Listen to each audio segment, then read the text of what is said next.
This is the third trimester project for Mrs. Strauss's Christian Existence class.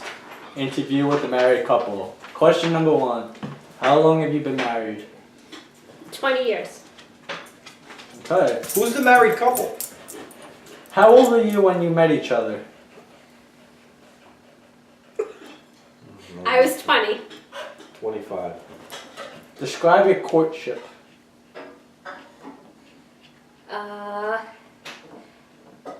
I was a student at NYU, and you worked about 3 blocks away.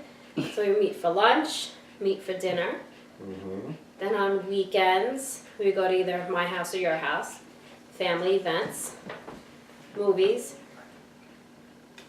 Okay. the Hamptons, Mm-hmm. Pennsylvania. Mm-hmm. Okay. Pennsylvania, right? Why did you decide to get married?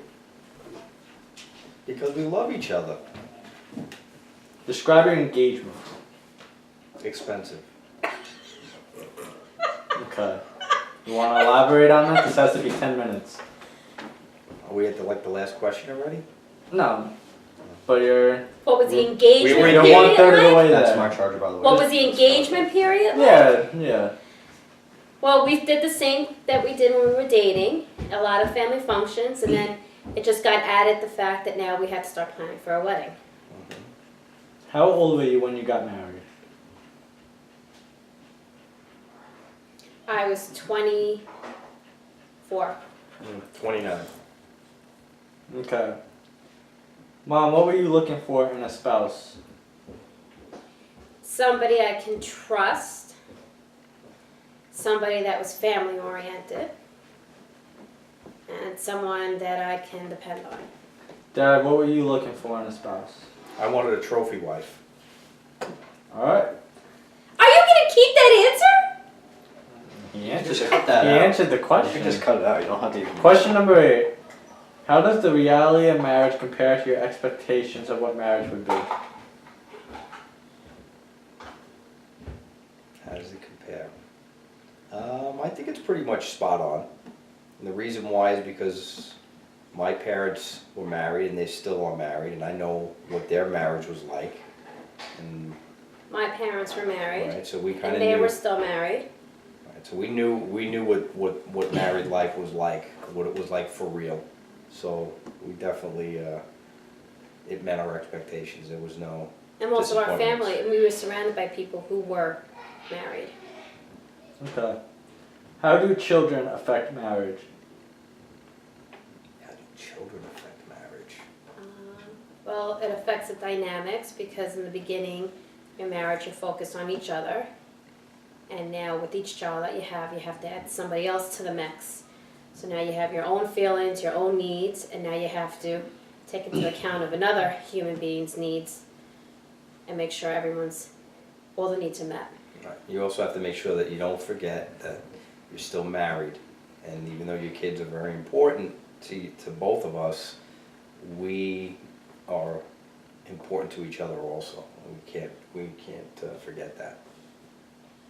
How important are money in marriage? Money and marriage. Well, everybody says that money doesn't make you happy, and there is truth to that. But if you have a lot of financial issues during your marriage, it can definitely add a lot of stress, and it can stress out your marriage. So money is, unfortunately, somewhat of an important factor. It's nowhere near the dominant factor, but it is an important factor. What about similar values or religion? Similar values are extremely important because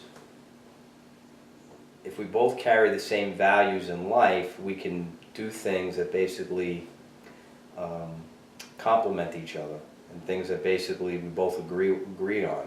If our values are different, we would be at odds a lot of the time. So our values are the same, so we think alike for the most part. Religion, I think, is also ties into your values. If you share the same religion, you most likely share the same values, and you pray together, and you go to church together as a family, and it definitely helps to keep the bond strong. What about cultural background? Well, your mom is first generation American. I'm first generation American.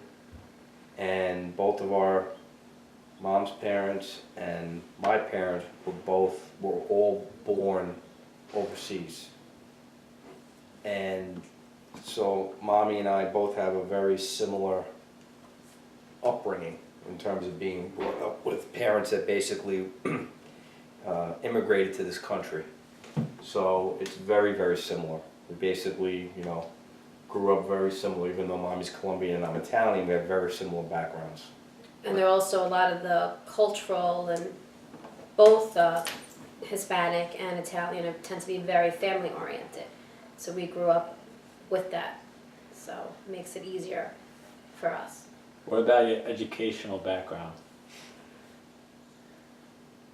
How important was that? Well, as a female, I felt it was very important to make sure that I was educated and, to be able to contribute and to be able to stand on my own if needed to be in the beginning. I think, and just be able to contribute, like you said, the whole financial aspect.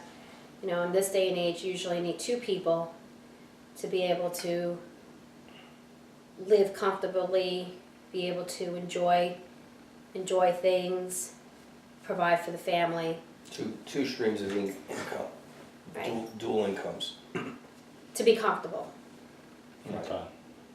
What about your age differential? It's only 5 years. It's not Well, bad. they say that females mature first before males, so I guess you'd be 5 years older. I should have married somebody that was 10 years younger. But I only got the 5 years. No, I think the age, you mean the age difference or the age that we got married? How important was your age differential, and how important was that? I think listen, in all seriousness, I think it's important that your age is not too far apart. Right. 5 years, 10 years, it can be a little bit more difficult if it's over 10 years, I think, sometimes, because as you get older,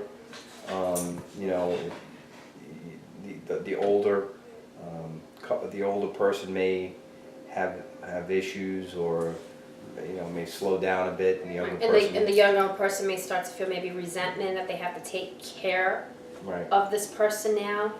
So I think a 5 to 10 year span is a good age. What advice would you give teenagers who are dating and thinking about getting married? What advice would you give teenagers? Well, I would say if whoever it is that they choose to marry, the most important thing in your relationship is that you trust each other. And you respect each other. Trust, to me, is number one.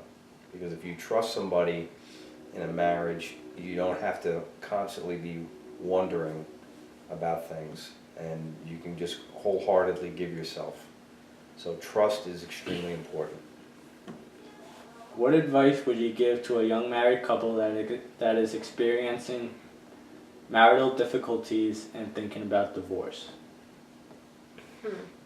I think part of the reason why that even happens to begin with is because I think some couples, especially young couples, get married before they're ready to be married because they don't understand the commitment that's involved, what's involved. So my advice would be to get to know each other as best as you can, get to know the family, because you also, even though you're marrying that person, you're also marrying into another family.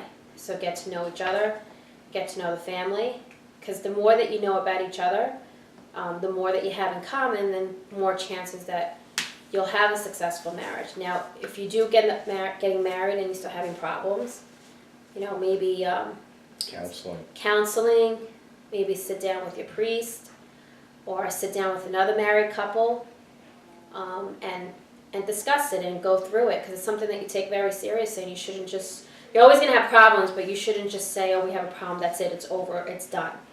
You have to work through it. Looking back, what would you do differently if you could? Nothing. Nothing. Okay. What would you say is the key to a happy marriage?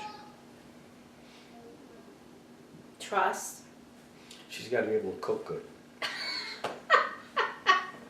Okay, stop. No, trust, respect, and to understand that there's going to be the ups and downs, but that's okay, and you just work through it. Okay, last question. Do you think a couple should live together before deciding to get married? No. No. Why? Because I think that the purpose of marriage is that you decide to actually have a life together. I think if you live together, a lot of times people may decide to live together and not get married at all. And they may say, well, what's the point of getting married? We're already living together, let's just live together. And it can go on indefinitely. I think if you make a commitment to be a partner with somebody and you want to make that commitment, you do it, then you live together. After you're married. Sorry. I agree. I think it also takes away from the whole. Just think about it. If you're living with somebody for a couple of years and then you decide to get married and you get married, what's any different from living together to the point when you actually did your ceremony and you got married? To me, it's the same thing. So, if you're going to get married, the beauty of it is at the point of marriage is when you're living together and you're actually sharing your life, and that's when it starts. Right. Alright, so that's it. Thank you for giving me an easy 100. No other. Can you tell whoever's looking at this who we are? Oh, I never introduced you. No. Miss Strauss on the right is my dad, Ralph, and Miss Strauss on the left is my mom, Elizabeth, and my dog Misty decided to join in the interview today. Thank you very much for taking time out of your busy schedules and for giving me this easy 100. Okay, go clean the dishes. And goodbye. Bye. Nick, how do you turn this off? Was that 10 minutes? Yeah.